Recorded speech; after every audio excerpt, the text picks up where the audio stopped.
Ya, assalamualaikum warahmatullahi wabarakatuh. Waalaikumsalam warahmatullahi. Perkenalkan, kami di sini mahasiswa dari Universitas Muhammadiyah Yogyakarta ingin meminta waktu Mbak sebagai pengusaha untuk wawancara. Apakah diperkenalkan? Ya, berkenan boleh. Sebelumnya, Mbak pengusaha di bagian mana ya? Di bidang mana? Kalau saya lebih ke minuman, Kak. Sistemnya itu gimana ya, Kak?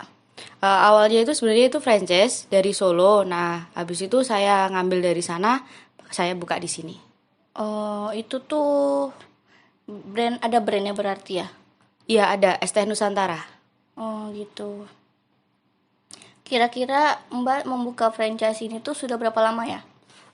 Awalnya itu tahun 2020. Jadi kayaknya pandemi kloter kedua itu saya udah buka minuman. Oh, modal yang Anda butuhkan saat membuka franchise itu berapa? Kalau itu saya awalnya ngambil paket basic itu 3,5 juta, udah bisa langsung jualan. Itu tuh dari tokonya berarti ya, dari es teh Nusantaranya itu. Iya. Kira-kira nih, kan ada proses pembuatannya. Apa boleh kami tahu sistemnya tuh gimana, prosesnya pembuatannya tuh gimana? Boleh, silahkan nggak apa-apa. Itu kan es teh Nusantara, apakah ada varian-varian yang baru? Ada. Jadi kita tuh nggak cuma jualan teh, tapi lebih ke varian rasa kayak green tea, taro seperti itu ada. Berarti itu kayak green tea campur es teh gitu. Iya. Untuk ide usaha ini Mbak dapat dari mana untuk menjalankan ide ini? Sebenarnya saya itu kalau untuk memulai usaha sebenarnya tidak ada ide dari siapapun. Nah, kebetulan waktu itu kayak saya mencari peluang mana yang jalan. Nah, kalau ST kan sebenarnya tidak akan mati zaman ya. Benar. Beda kalau sama boba atau seperti itu. Nah, kalau orang kan udah tahu rasanya es teh ya pasti seperti itu. Iya. Makanya dari situ saya ngambil peluang yang kayaknya akan bisa berjalan lama ya udah ambil es teh aja. Kira-kira nih produk yang Mbak jual itu gimana? Ada keunikannya atau enggak? Kalau di tempat saya itu uniknya lebih ke ada kita punya varian macchiato itu kita pakai susu.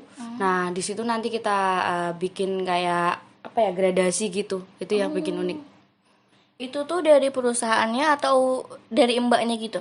Itu udah dari perusahaannya, cuman kayak saya kayak nambahin toppingnya atau apa kayak gitu varian itu biar lebih menarik aja. Berarti kalau toppingnya itu dari Mbaknya sendiri gitu? Iya. Kan Mbak ini udah bertahun-tahun ya, udah 2 tahun lebih ya. Kira-kira selama pandemi itu perusahaan Mbak produk Mbak yang Mbak jual tuh gimana, laku atau gimana gitu kan? Ya kan pandemi ya, apalagi Mbak jualannya di daerah mahasiswa. Mahasiswa banyak yang pulang Ah, ya, iya. gitu. Iya, kalau awal-awal buka itu sebenarnya nggak langsung rame, itu kayak pelan-pelan gitu. Cuman kan kembali lagi, kalau es teh itu kan tadi karena murah ya, Iya. makanya mungkin kalau misalkan mereka masih bisa jajan kayak gitu, makanya ya ada beberapa lah mereka yang masih beli. Nah dari situ lama-lama ya naik, tapi ada juga turunnya kok, nggak mesti. Eh, boleh nggak kami tahu faktor kunci suksesnya Mbak tuh apa? Kalau aku sih lebih ke telaten sih. Kalau jualan itu harus telaten. Kalau kita ngerasa hari ini sepi, terus besok juga sepi, habis itu aku nyerah, ya pasti nggak bakal ini, nggak bakal bisa bertahan. Mbak melewati masa pandemi itu bagaimana ya? Kalau kemarin pas masa pandemi itu lebih ke ya udah ikhlas jalanin aja. Kalau misalkan sebenarnya udah mau nyerah itu karena kan ada berapa minggu kayak kita zong. Maksudnya ya ada penjualan tapi nggak yang nutup seperti itu. Tapi dengan aku mulai ini karena ada niat ya udah tetap tak jalanin aja. Kan ini ya, Mbak dari franchise. Nah, tadi inovasinya dari toppingnya. Beda dari perusahaan berarti kan. Kira-kira resiko yang Mbak yang sering alami di dalam penjualan usaha ini apa? Kalau resikonya tuh lebih ke ini kan aku ada satu varian itu yang benar-benar dia harus menggunakan susu cair. Nah susu cair ini kan kita nggak bisa ya kalau nyimpen dari satu hari itu nggak habis kita simpen lagi, Iya. pasti basi kan. Ya cuman lebih ke bahan baku aja sih Kak, yang kayak susu kayak gitu aja, yang gampang basi. Nah, Mbak berarti udah cukup lama, terus udah lumayan laku dong. Kira-kira keuntungannya itu besar atau kayak sedang aja gitu? Kalau awal bangun dulu itu masih sedengan, jadi cuman bisa buat balik modal, kayak kita beli bahan baku lagi kayak gitu. Tapi makin ke sini ya alhamdulillah makin ada pesanan juga kan, jadi bisa buat bayar. Kira-kira kami boleh tahu nggak cara Mbak berhubungan atau menjaga hubungan dengan pelanggan? Boleh? Itu Bisa. gimana ya Mbak? Jadi gini, karena mungkin aku sebelumnya juga ada pengalaman di kerja ya dengan bagaimana kita menjalin hubungan dengan pelanggan. Nah, kalau di sini kan kita lebih ke penjualan minuman yang pasti kan kadang juga hari ini pelangganku datang, besok nggak datang kayak gitu. Nah, caranya tuh biasanya gini, kalau itu orangnya sudah sering ke situ, pelangganku yang loyal seperti itu, pasti aku kasih diskon, aku kasih bonus seperti itu. Oh. Mbak ada nggak kendala dan solusinya cara untuk menghadapi persaingan di antara para penjual? Kalau aku lebih ke mempertahankan rasa. Jadi kalau misalkan rasaku udah pasti bertahan seperti itu, pelangganku pasti masih ada. Iya benar-benar. Dalam membangun usaha ini Mbak ada kegagalan pasti ya. Nah, cara menghadapi kegagalan itu apa? Kalau menghadapi kegagalan tuh kayak kemarin tuh aku belajar lagi. Mungkin ada satu atau dua faktor yang bikin aku gagal di situ. Nah, kalau misalkan udah tahu kan apa gagalnya, ya kita perbaiki. Dari apa namanya?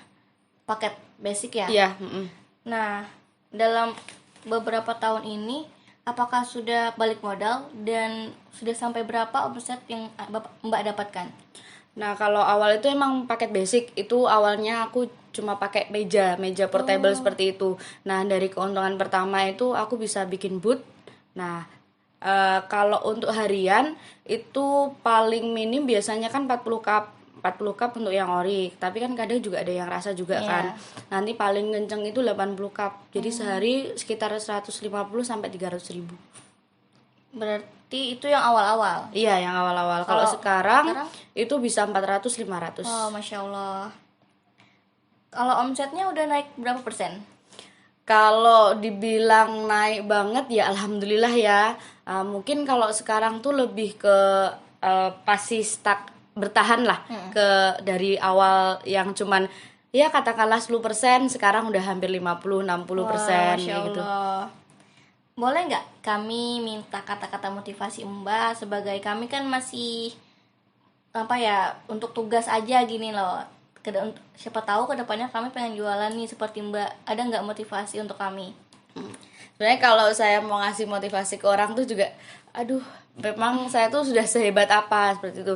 Cuman kalau untuk nanti misal kalian mau buka usaha, intinya satu, niat. Terus kalau bisa modal itu jangan kalian dapat dari misal meminjam kayak gitu, karena bagaimanapun usaha itu kita jalanin dari awal, kita ya punyanya segini, pasti nanti baliknya juga akan lebih. Seperti itu, intinya niat, belajar, jangan nyerah. Nah, jangan menyerah, terus jangan pernah berhenti berinovasi. Iya, Itu benar. aja sih. Oke, terima kasih ya Mbak ya. Udah cukup juga, udah lama juga kita nih ngobrol dari tadi. Makasih udah nyempatin waktunya. Terima kasih atas jawaban-jawabannya dan kata-kata motivasi Mbak, sangat memotivasi sekali gitu loh. Mungkin nanti teman-teman juga akan mendengarkan video ini. Nah, mungkin saya tutup aja ya Mbak ya. Terima kasih. Wassalamualaikum warahmatullahi wabarakatuh. Waalaikumsalam.